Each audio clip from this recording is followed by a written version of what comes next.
What is up, guys? It's your boy Rick Kakis, and today it's been a pretty big day for Destiny 2. First of all, we had the Bungie developer livestream where they unveiled the upcoming episode Revenant. So we have some crazy new exotics, new weapons, an update to Onslaught, a potion system, and more, as well as new information about Destiny 2 Frontiers, which is going to be the content coming in 2025 and beyond. If you guys want to see all of the information revealed in that live stream, particularly the new episode Revenant stuff, definitely check out my video I've done on that, linked right up above.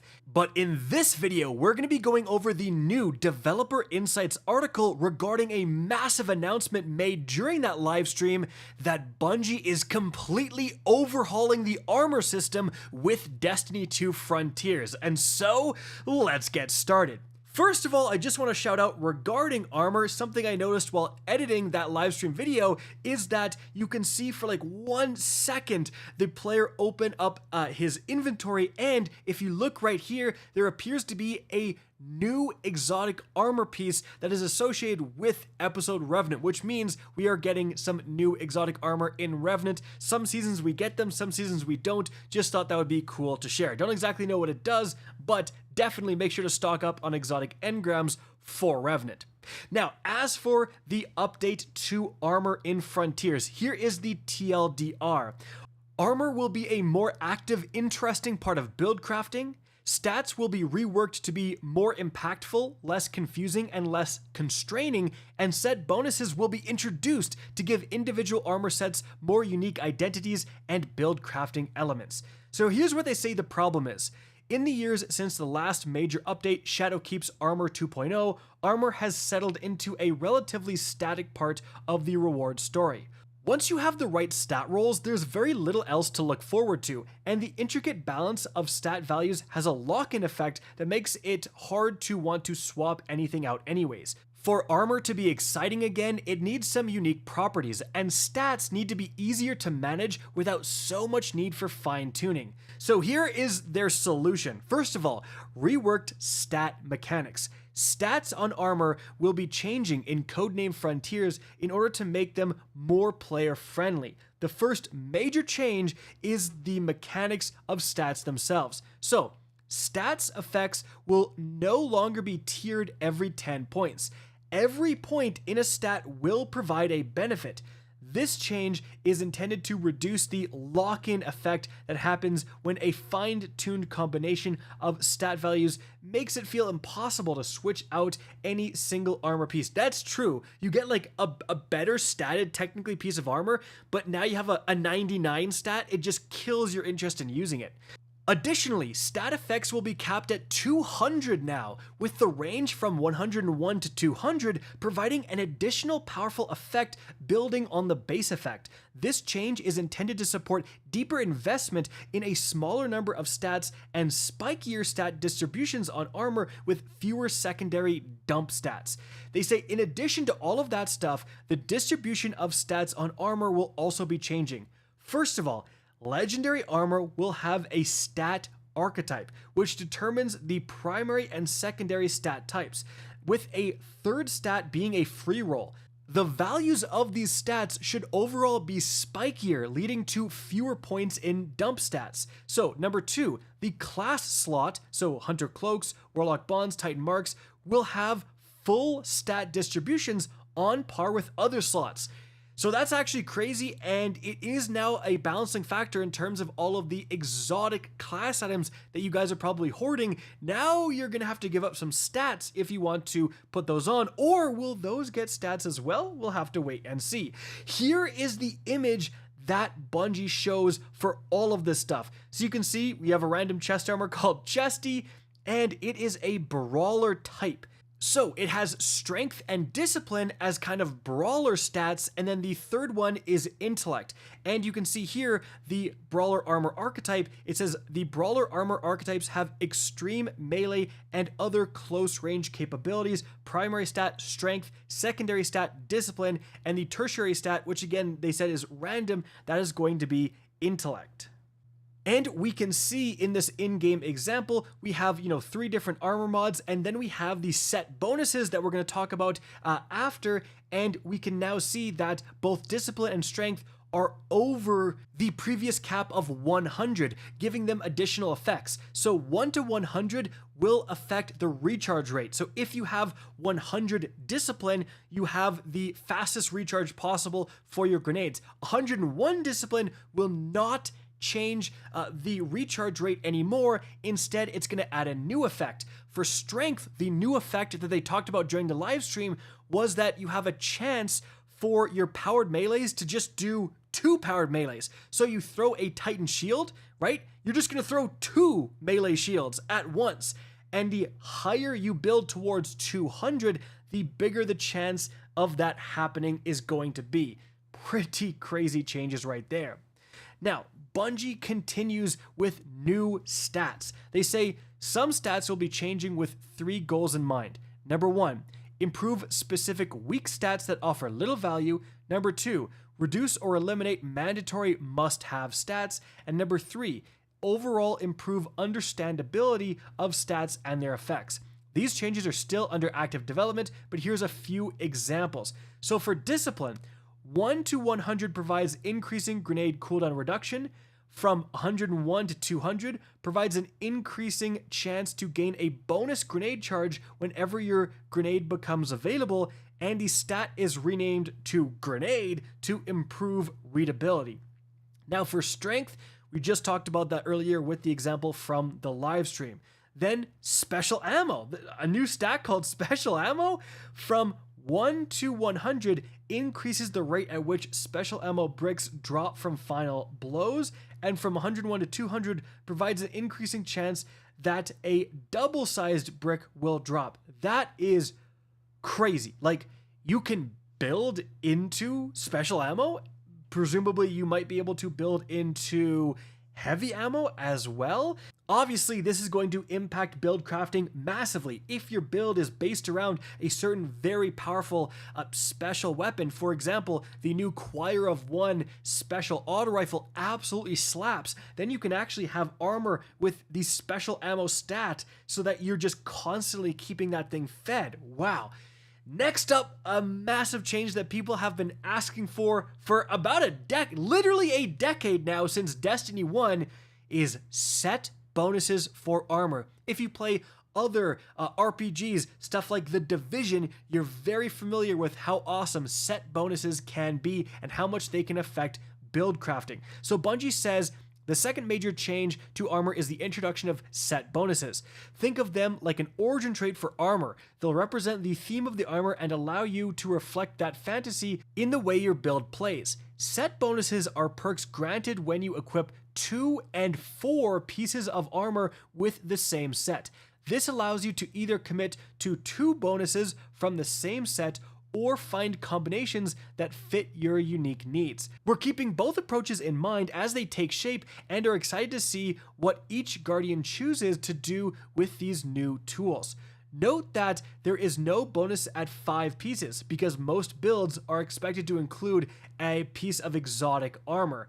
As you'll see, the perks will consist of either existing mods or will be newly designed. We've included a few examples below that represent the general direction we'd like to go. So again, these aren't set in stone, but here's some examples. So for the 2-piece theme of Tex Mechanica, they say, while shooting from the hip, you have increased movement speed and weapon handling. Effect increases when you score hits. And then for the perk 2, so the 4-piece set bonus for the Tex Mechanica armor set, Tex Mechanica weapons have increased range and accuracy when hip-fired. So, you're using something like one of the amazing exotic Tex Mechanica weapons. I would imagine they apply to the Last Word and the Dead Man's Tale, and that could be super good for PvP. Then the next theme is non-stop aggression. So the 2-piece perk is Final Blows with freshly reloaded weapons heal you, and the 4-piece perk is damaging a target with a shotgun or fusion rifle increases the damage it takes from those weapons for a short time.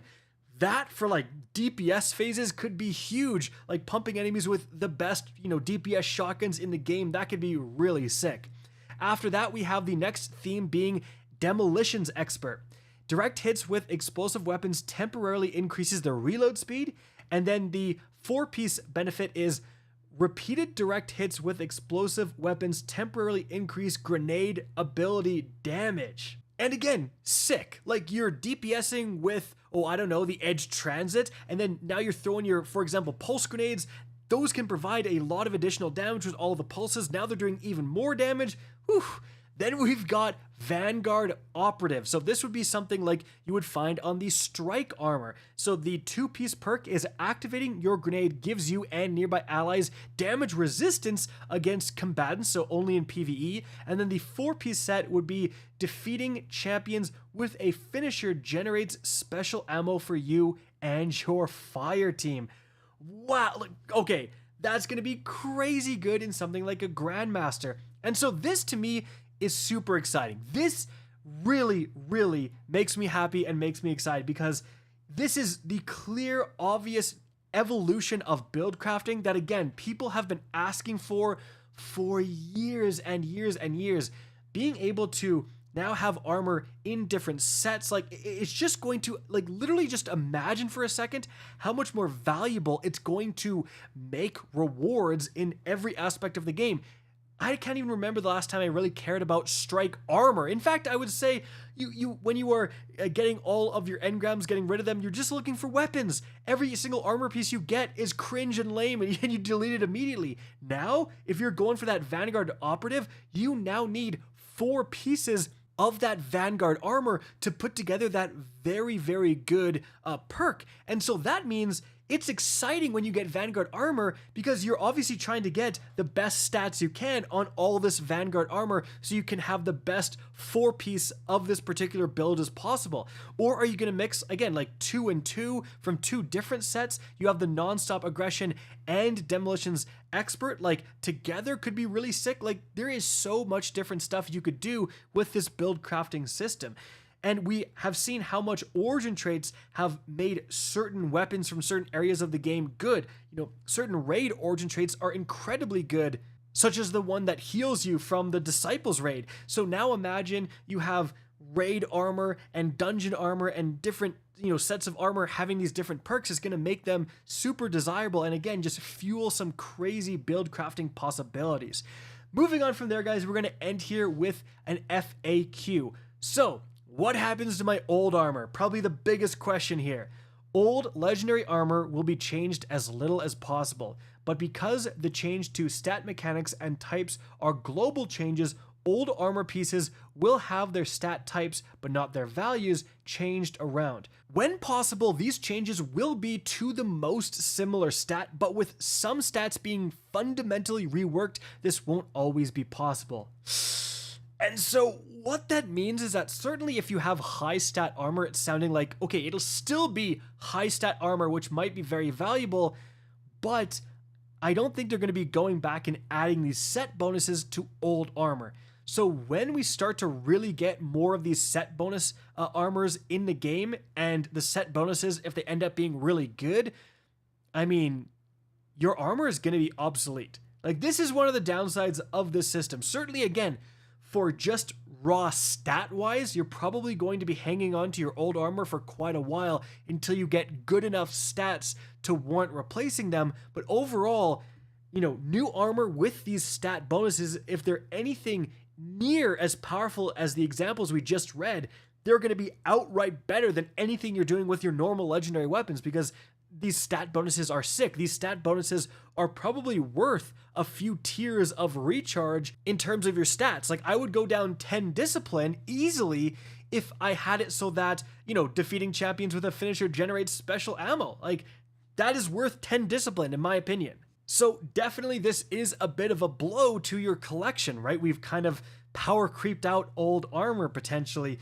But again, even with that being said, I'm still really excited for all the new build crafting possibilities and making armor actually exciting to get again. After that, they say, what about exotic armor?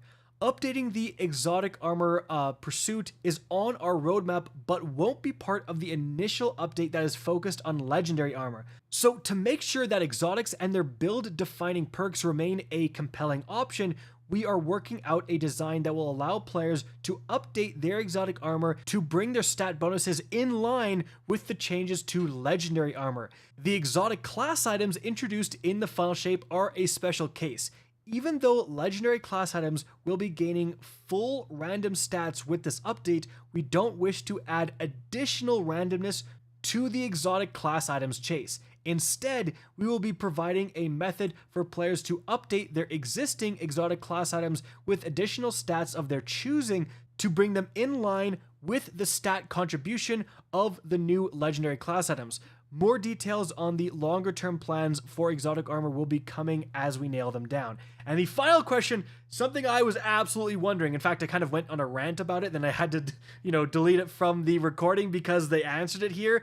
The vault situation. Like, you're now telling me I gotta keep all these weapons, all these exotics, the random rolled exotic class items, the random rolled ego edge sword, and now I have to have all these different armor pieces from different sets to get these set bonuses. My vault, like, Dado is only a human. He can't be going in and giving us all advice here.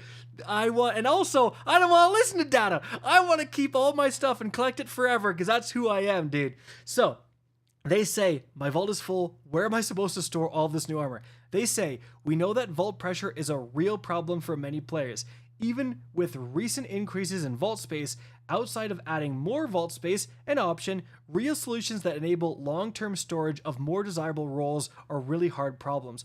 But those are problems we're penciling into our roadmap at or around next year's second expansion, codenamed Behemoth. We'll share more details when we have a clear direction for how we think we can solve this one. That's actually really compelling. I remember years ago, Bungie actually mentioned that they were looking into a way to save god rolls, like save them and then you can withdraw them later, and then they just never did it. But if they actually achieve that with codename Behemoth, like I can dismantle something and it saves, like, you already have a collection.